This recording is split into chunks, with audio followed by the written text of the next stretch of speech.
이 원인이 침 분비가 줄어들고 입이 마르면서 더욱 심해지고, 특히 한방 다이어트의 경우에는 마황이라는 약재가 굉장히 뜨거운 성질로 몸이나 입 안을 건조하게 할 수 있기 때문에 입냄새가 심해질 수도 있습니다. 초기 발진의 색깔은 붉은색이지만 시간이 지남에 따라 갈색 또는 흑갈색으로 변합니다. 이때는 미관상으로 보기가 더 싫어지고 흉터를 남길 수도 있습니다. 안녕하세요, 한약사 광남원입니다. 먼저 2025년 일사년 새해 복 많이 받으세요. 연말 연시 잘 보내셨나요? 시국이 어수선하긴 하지만 연말에 회식이나 술자리로 인해 체중 관리가 쉽지 않으셨을 텐데요. 그래서인지 새해를 맞아 이번에는 꼭 다이어트를 성공해야지 라고 결심하시는 분들이 정말 많습니다.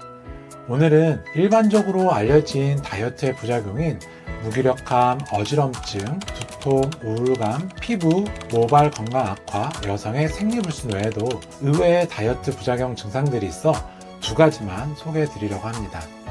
아니, 이런 것들이 다이어트 때문에 생기는 증상이었어? 하실 텐데요. 구독과 알림 설정 잊지 않으셨죠? 곽박사TV에서는 다이어트를 비롯해 한약이나 건강과 관련된 유익한 정보를 쉽고 재미있게 전달하고 있으니까요. 지금 바로 구독 버튼과 알림 설정 눌러주시고 시작해 보도록 하겠습니다.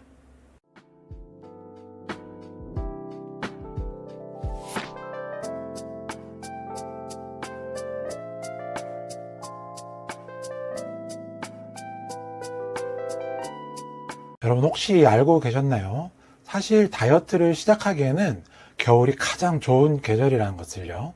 보통 겨울철에는 옷으로 꽁꽁 숨기고 봄, 여름이 되어 노출이 시작되면 다이어트를 하시려고 하시는 경우가 많습니다. 겨울에는 신진대사가 활발해지고 체온 유지를 위해 갈색 지방이 활성화되며 에너지 소모가 더 많아지기 때문에 체중 감량 효과를 극대화할 수 있습니다. 우리 몸에는 백색 지방과 갈색 지방이 있는데요. 갈색 지방의 주 역할은 에너지를 열로 전환을 하는 것입니다. 그래서 백색 지방은 주로 에너지를 저장하는 데 비해서 갈색 지방은 에너지를 소비하는 것이죠. 그런데 이 갈색 지방은 추운 환경에서 활성화가 됩니다. 그러니까 겨울철 약간 실외에서 운동을 하는 것이 에너지를 소비하는데 조금 더 효율적이라는 말이 되겠죠. 그래서 늦추지 마시고 포기하지 마시고 지금부터 다이어트를 시작해 보시는 게 좋습니다. 하지만 다이어트를 하다 보면 예상치 못한 부작용들로 인해 어려움을 겪는 경우도 있습니다. 보통 부작용이라는 말을 들으면 부정적인 것부터 떠올리시지만 사실 부작용에서의 부는 부차적인 작용을 뜻하는 것으로 아니 불자가 아니라 버금 부자를 사용합니다. 영어로는 사이드 이펙트라고 하죠. 부작용이라는 것은 주작용 외에 우리 몸의 변화를 이해하고 적응할 시간을 주는 것입니다. 건강한 다이어트는 중요한 건 부작용을 두려워하기보다는 부작용을 관리하며 성공으로 가는 것입니다. 그 중에서도 색소성 양진이라 불리는 피부 발진과 입냄새, 이 두 가지 증상의 원인과 해결 방법까지 알려드리도록 하겠습니다. 다이어트를 하는데 피부에 갑자기 붉은 반점이나 발진이 올라오고 또는 입냄새가 심해진 경험 있으신가요? 이러한 증상이 다이어트의 부작용일 수 있는데요. 왜 일어나는지 알아보기 위해서 먼저 케톤이라는 개념에 대해서 알고 갈 필요가 있습니다. 케톤은 우리 몸이 에너지원으로 사용하는 지방이 분해되면서 생성되는 물질입니다.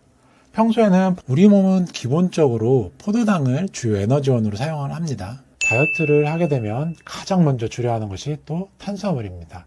밥이나 빵이나 라면, 떡, 국수 이런 것들이 전부 다 탄수화물인데요. 다이어트나 금식 상태에서 탄수화물 섭취가 극히 줄어들면 간이 지방을 분해해서 케톤체를 만들어내며 에너지원으로 사용합니다. 이 케톤은 주로 1형 당뇨병 환자에게서 발생될 수 있는 케톤 상증이라는 질병명 때문에 약간 부정적인 어감을 갖게 하거나 오해를 받기도 합니다.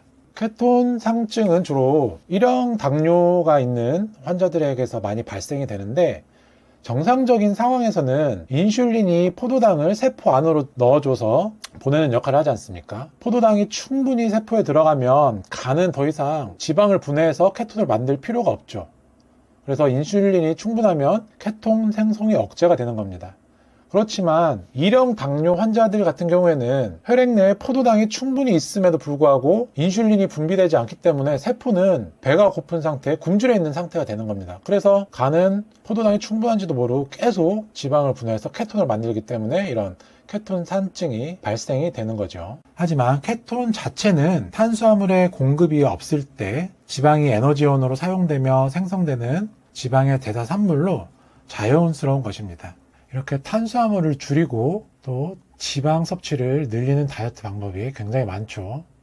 애킨스 다이어트부터 카니보어 다이어트, 저탄고지 다이어트, LCHF, 케토제닉 다이어트, 조금씩 차이는 있지만 기본적으로 탄수화물의 섭취를 줄이고 지방의 섭취를 늘리는 다이어트 방법들입니다. 그래서 극단적인 상태까지 탄수화물을 줄이게 되면 우리 몸은 포도당을 공급을 받지 못하니까 지방을 활용해서 에너지원으로 쓰게 됩니다.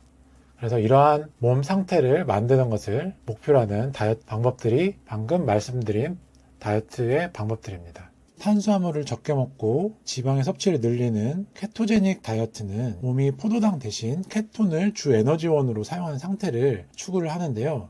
이러한 상태를 바로 케토시스라고 합니다. 이 케톤은 알코올과 비교를 해볼 수 있을 것 같은데요. 우리가 하루에 한 잔 정도 술을 마시는 것은 건강에 크게 해롭지 않고 오히려 순환을 돕고 이로울 수도 있다고 하잖아요. 그런데 이게 술이 한두 잔이 아니고 2잔, 3잔 그러다 매일 먹는다든지 과음을 하게 되면 이게 오히려 술이 독이 될 수가 있겠죠. 그래서 적당히 혈액순환용으로 술을 한두 잔 정도 마신 상태를 케토시스를 한다면 과음을 해서 정신 못 차리고 머리 아프고 토하고 두통이 있고 이런 상태는 이제 케톤 산증이라고 비유를 한번 해볼 수가 있을 것 같습니다. 평상시 우리 몸은 탄수화물을 주 에너지원으로 사용을 했기 때문에 지방을 에너지원으로 사용하게 되는 과정에서 여러 가지 부작용, 부차적인 작용들이 생길 수가 있는데 그 중에 하나가 입냄새라던가 피부 가려움증, 즉 키토래시, 색소성 양진입니다. 그 외에도 케토플루라고 해서 감기와 같은 피로나 두통이나 어지러움증, 무기력감 등이 나타날 수도 있겠죠. 먼저 색소성 양진이 어떤 병인지부터 알아보도록 하겠습니다. 색소성 양진은 초기에는 작고 붉은 발진으로 시작되며 시간이 지나면서 점차 크게 커지고 서로 연결되어 얽히고 설킨 모양이나 그물 모양으로 나타납니다. 초기 발진의 색깔은 붉은색이지만 시간이 지남에 따라 갈색 또는 흑갈색으로 변합니다. 이때는 미관상으로 보기가 더 싫어지고 흉터를 남길 수도 있습니다. 이 질환은 인체의 정중앙과 척추를 중심으로 등과 가슴, 목에 많이 생깁니다. 좌우 대칭적인 분포를 보이는 경우도 많지만 간혹 한쪽에만 나타날 수도 있습니다. 색소성 양진의 주요 특징 중 하나는 심한 가려움증인데요. 이는 환자의 삶의 질에 큰 영향을 미칩니다. 색소성 양진은 다이어트, 특히 탄수화물을 제한하고 지방 섭취를 늘리는 저탄고지, 키토제닉 식단과 연관이 깊습니다. 이러한 식단은 체내에서 탄수화물 대신 지방을 에너지원으로 사용하는 케토시스 상태를 유발합니다. 이 과정에서 생성되는 케톤 물질들이 색소성 양진의 발생과 관련이 있는 것으로 알려져 있습니다. 그래서 이 질환은 키토제닉 식단과 연관되어 키토래시라고도 불립니다. 진단은 비교적 어려운데 두드러기, 접촉성 피부염 같은 다른 질환들과도 구별이 쉽지 않습니다. 보통 약국이나 피부과에 가시면 흔히 스테로이드제와 항히스타민제로 대부분의 증상이 많이 완화되지만 색소성 양진에서는 잘 듣지 않는 경우가 많습니다. 이때는 미노사이클린이나 독시사이클린 같은 항생제를 사용해야 하는데 일부 환자에서는 이러한 약물에도 효과가 없거나 재발이 잦습니다. 그래서 만약 다이어트를 하면서 갑자기 색소성 양진과 같은 피부 질환이 생겼다면 병원에 가셔서 다이어트를 하고 난 이후에 생긴 것 같다고 꼭 이유를 말씀해 주시는 게 좋습니다. 재발 방지를 위해서는 식이요법을 재정비하는 것이 필수적인데요. 탄수화물 섭취를 조금씩 늘리고 아주 극단적인 저탄고지 식단은 피해야 합니다. 저탄고지 외에도 다양한 다이어트 방법이 있으므로 대체할 수 있는 방안을 찾는 것이 중요합니다. 이러한 조치가 재발 방지와 증상 완화에 도움을 줄 수 있습니다. 한 연구 결과에 따르면 항생제 복용보다 오히려 탄수화물 섭취가 이 색소성 양진에 유효하다는 연구 결과도 있습니다. 입냄새입니다. 다이어트를 하시다 보면 갑자기 안 나던 입냄새가 많이 나서 사람들을 대면하기가 껄끄럽다고 하시는 분들이 간혹 계십니다.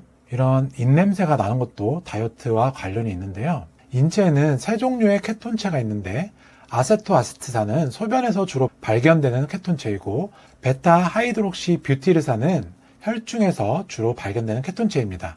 그리고 마지막으로 아세톤은 주로 호흡을 통해 배출되는 케톤체인데, 아세톤은 아세토아세트산이 분해되면서 생성되는 휘발성 물질입니다. 에너지로 사용되지 않고 호흡을 통해 배출되기 때문에 케토 다이어트를 하는 사람들에게 특유의 과일 냄새 또는 아세톤 냄새를 유발하게 됩니다. 키토 브레스라고 해서 아주 흔한 증상 중에 하나인데, 이 원인이 침 분비가 줄어들고 입이 마르면서 더욱 심해지고, 특히 한방 다이어트의 경우에는 마황이라는 약재가 굉장히 뜨거운 성질로 몸이나 입 안을 건조하게 할 수 있기 때문에 입냄새가 심해질 수도 있습니다. 거기에 고단백 식단까지 하게 되면 단백질의 대사산물인 암모니아 냄새까지 해서 입냄새가 아주 심해질 수가 있기 때문에, 이를 해결하기 위해서는 충분한 수분 섭취를 하시고 가글이라든가 양치 같은 구강 관리를 조금 더 철저히 하시면서, 증상이 너무 심하다면 소량의 탄수화물을 섭취해 보시는 것도 생각해 볼 수가 있습니다. 다이어트를 하다 보면 오늘 말씀드린 입냄새나 색소성 양진과 같은 부작용들을 겪을 수 있지만, 이는 몸이 변화를 겪고 있다는 긍정적인 신호일 수도 있습니다. 하지만 일상생활을 해칠 정도의 부작용을 겪고 계시다면 잘못된 방법으로 다이어트를 하고 계시진 않는지 다시 한번 점검해보고 되짚어볼 필요도 있을 것 같습니다. 어쨌든 다이어트 또한 건강하기 위해서 노력하는 방법 중에 하나이기 때문이죠. 오늘 알려드린 것들을 바탕으로 해서 더욱 편안하고 쾌적한 다이어트를 하시길 바라며, 이 영상이 조금이라도 도움이 되셨다면 구독과 좋아요, 알람 설정까지 부탁드리겠습니다. 다음에 조금 더 건강한, 조금 더 유익한 건강 상식, 한약 정보 등으로 찾아뵙도록 하겠습니다. 감사합니다.